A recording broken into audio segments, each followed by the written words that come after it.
I'm Maggie Sprague. My salon is Salon Bond, and I've been in business since 2006. Before the pandemic, I had a booming business. I work in my home, and I started work at 6:30 in the morning and worked until about 2:30 when I would pick my kids up from school.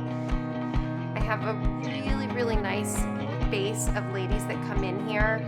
And I don't know that it'll be the same again ever, because when they come in, normally I have a few people in at once, and there is sort of this groove in the room, and the conversations start, and you sort of feel like you're with your girlfriends having cocktails, only there's no cocktails involved. And I miss the salon terribly. I miss my clients. I love the people that I work with. You have to read it, sweetie. I'm reading it in my mind. No, you gotta read it out loud. No, I don't have to. Since the pandemic, I haven't seen any clients.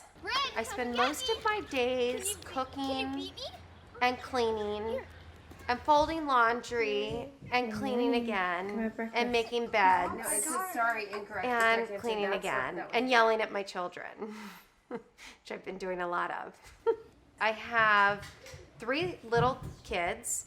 I'm trying to school them, which is not easy. I think I've about given up on schooling the 3-year-old. I feel like my life has been completely taken over by my children, and they're too young to appreciate it. So I feel completely underappreciated, like I am just the hired help here to serve. And, you know, some days that's okay, and some days it's not.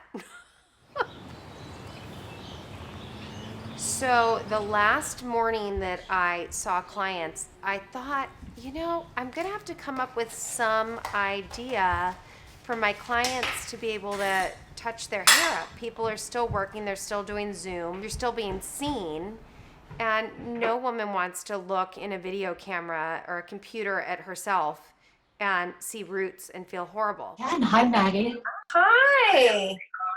Is your hair nice and wet? It's wet. Okay. So maybe you could hold your kit up so I can show you what you're going to mix. You have gloves, you have a brush, and you have 2 containers. That's it. So I came up with this idea to do custom color kits at a reduced cost and simple instructions where I could FaceTime my clients or Zoom with them at home and walk them through it. So it was a lot less scary than if you were to go buy a box from the grocery store, not knowing what you're putting on your head, and then guessing how you put it on.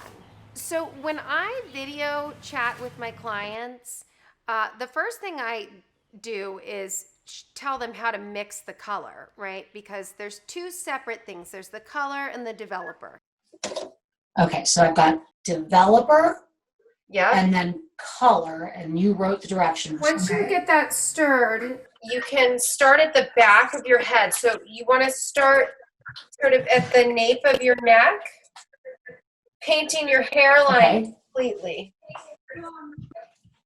I don't prefer it. I prefer to have contact with people and the normal line of communication. But, you know, it's not terrible. At least I get to see people. Their personalities still come through on Zoom.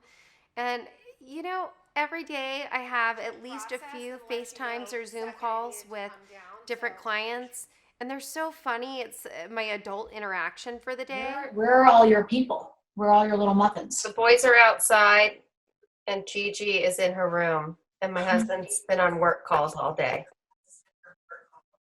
Sometimes I think he adds extra work calls so he doesn't have to come upstairs. Absolutely, he does. Absolutely. Don't think it, know it. He does. He's probably he's like playing Candy Crush, looking at Facebook, and then you come in, he's like, oh, Maggie, I'm very busy.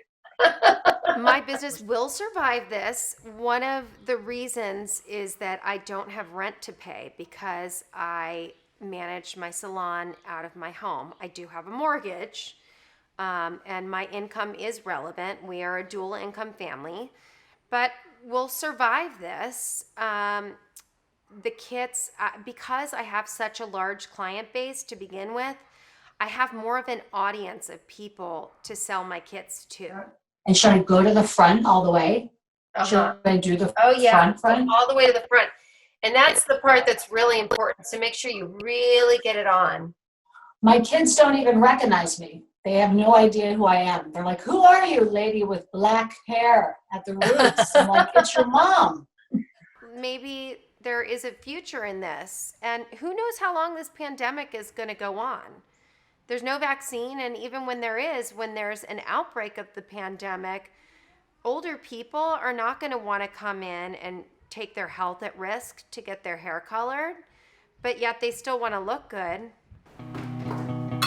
I am eager to get back to my normal way of working. However, I see this as a new way of doing things. I would love to be able to provide kits for people after the pandemic, and not just my clients. I would be happy to provide them for anybody. It may turn into another type of business for me, something that I do on the side that helps people when they can't get into the salon. So, Jean, I mean, this was like amazing. I'm so psyched that you were so happy with your hair, and I hope we're able to get back in the salon again soon. But for now, this will do the trick. Oh my God, yeah, Maggie, you for real are a super lifesaver. And this did make me so happy because I'm not even joking. It's awful if you're locked up and your hair looks awful. And you made it super easy, and it was super fun, and then everyone was like, oh, Jean, your hair looks really good. I'm like, Maggie. It's Maggie the Miracle Muffin. But seriously, That's one thing I've realized through this, and I knew it before, but it's very apparent now. Women care about what they look like, no matter if they're 15 or 90. Everybody cares about their appearance. Everybody wants to look good. No one wants to look